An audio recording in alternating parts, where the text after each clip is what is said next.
আপনারা কি জানেন তারকেশ্বরের বিখ্যাত বাবা তারকনাথের মন্দিরটি কোনো রাজা বা রাজমিস্ত্রি পরিকল্পনা করে তৈরি করেননি।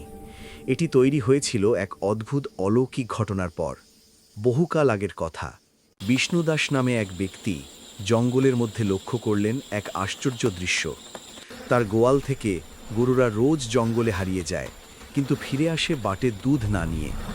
একদিন তিনি লুকিয়ে দেখলেন গরুরা জঙ্গলের গভীরে একটি নির্দিষ্ট কালো পাথরের ওপর দাঁড়িয়ে থাকে, আর তাদের বাঁট থেকে আপনা আপনি দুধের ধারা সেই পাথরের ওপর পড়ছে।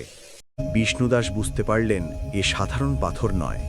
সেই রাতেই তিনি স্বপ্ন দেখলেন মহাদেব তাকে বলছেন, আমি বহু যুগ ধরে এই মাটির নিচে অন্ধকারে আছি, আমাকে উদ্ধার করো।